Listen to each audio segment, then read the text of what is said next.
bienfaits qu'il a accordés à l'humanité tout entière, ainsi pour tous et tout, dans les sections communales, ou régionales du monde entier et dans les endroits populaires. Ce dombage se déroulera en 3 jours du 31 au 2 septembre 2001. Ça, c'était le premier dombage. Et tel que c'était programmé, ça se déroulait en 3 jours. Zamba Bonga. Parce qu'il y a la portée spirituelle. Ce dombage est organisé pour acclamer et rendre témoignage, signe de reconnaissance à notre OPH, Sebaoth Yahvé, notre Dieu, le Dieu des dieux, le Dieu des cieux, l'Éternel des armées, le Père céleste, le Dieu de nos pères, Abraham, Isaac et Jacob, le Dieu d'Israël, le célèbre des célèbres, le Père des cieux, Yahvé, OPH Sebaoth, éternel Dieu. Je vous propose un extrait du chant reçu de l'éternel Dieu par moi, qui est mis une fois c'est Kwabo, ce jeudi 7 juin 2001 à 5h30 du matin. Mumefidi saba mambwa mono na yeseya move ba samo baina kenam pase baonya ka samo baina kenam pase baofoka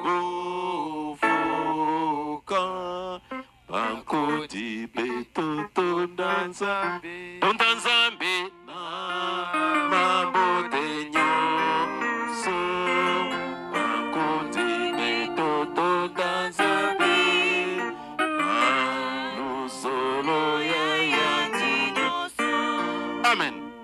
Amen. Amen. Que Papa Émile soit avec nous. Deuxième extrait, note 101 du 7 août 2001. Message de la grande fête d'action de grâce à l'OPH Sebaoth et commentaires. Voici le message de la fête d'action de grâce. C'est le message qu'on vient d'écouter et il reprend ça ici. Alors, explique pourquoi, justement, puisqu'elle me cause voilà, nous devons acclamer. Les dates ont été communiquées, ainsi de suite. Mais il donne la portée du message. Il dit ceci. Voici la portée du commentaire de cet important message.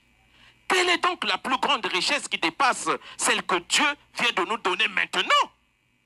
Il nous a donné gratuitement à cause de sa pitié pour nous les hommes, à cause de nos multiples demandes, de nos pleurs. Pourtant, il nous a donné la lumière du monde, la vie éternelle, gratuitement, la paix du monde entier, sa vraie paix, pour ne citer que cela. Toutes ces dates nous avaient déjà été communiquées, voilà. Donc nous avons le 20 mai 1992, implantation de la grande et terrible lumière de Dieu au mont Karikari. Le 12 mars 1996 à 2h35 du matin, Dieu a accordé, donné la vie éternelle au monde entier. Le 12 septembre 1999 à 0h, l'éternel Dieu a accordé la paix à l'humanité tout entière. On a parlé de tout et de tout. Zamba Bonga.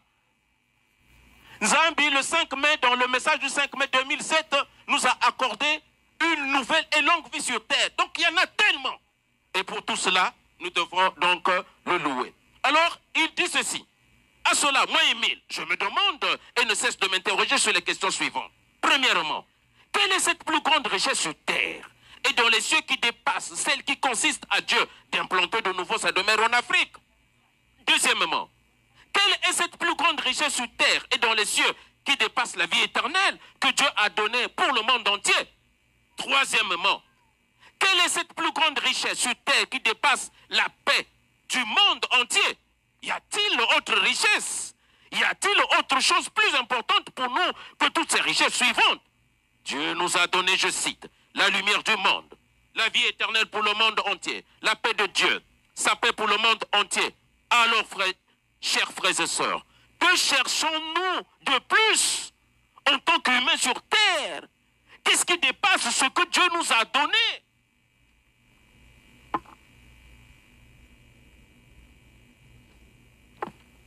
Moi, Émile, je vous apprends que ce qui nous reste à faire, c'est de pratiquer l'amour sincère du prochain, rendre grâce à tout moment, parce qu'il effectue les recommandations de l'Éternel Dieu dans les 12 lois, aimer son prochain sincèrement, rendre grâce à Dieu, le glorifier à tout moment. Puisque tout ce qu'on avait commencé à demander à Dieu depuis des années avant notre naissance, et que recherchaient nos prédécesseurs qui avaient commencé à prier, tout cela, Dieu vient de nous l'accorder maintenant. Les dates sont connues de tous. Et ceux qui écoutent mes enseignements maîtrisent bien ces dates et sont au courant de toutes ces richesses que recherchaient nos ancêtres. Abraham, Noé et autres nous ont été accordés et donnés à nous, les hommes de la terre. C'est à cela que j'insiste, moi, Émile. C'est pourquoi nous reprenons la lecture. Pour vous signifier les richesses données à l'homme maintenant, la grande et terrible lumière de l'éternel de Dieu, au bénéfice du monde entier, la vie éternelle, la paix de Dieu, la venue du Seigneur Jésus-Christ, lui, soit primo, nous a accordé la vie éternelle à condition de balayer nos maisons. Que recherche donc l'homme en allant vers les petits dieux qui vont l'entraîner à la perdition? Or, depuis la création du monde entier, le serpent avait trompé Adam et Ève. Si Dieu envoyait des prophètes sur terre, cela consistait tout simplement à redresser les comportements, les pensées des hommes, afin que Dieu, et qu'il leur donne des richesses promises depuis la création. Richesses que Dieu avait retirées des mains des hommes à cause du péché d'Adam et Ève, trompés par le serpent Satan. Tous ces envoyés de Dieu n'avaient pas pour autre mission que de faire revenir l'homme à la voie divine. Ce n'est que maintenant que Dieu vient de nous les donner. Jésus étant né, nous l'avons crucifié en le traitant de menteur, de voleur, de Bézéboul. Il nous a ensuite envoyé l'Esprit Saint afin d'enseigner aux hommes la connaissance de la parole de Dieu. Malheureusement, les hommes sont restés sur leur position. Allons de tous les côtés et faisons de n'importe quoi. Enfin, à cette génération, Dieu nous a rendu ses richesses selon les promesses faites à Abraham, à Adam et Ève. Que vous ne mourrez plus. Ceux qui suivent mon enseignement sont informés des dates qui leur étaient communiquées. Voilà donc tout le sens de la restauration. C'est pourquoi Papa Guy Emile dit, nous sommes au temps de la restauration. Papa Guy Emile le foi, c'est quoi. Amen. Amen. Amen. Que Papa Emile soit avec nous.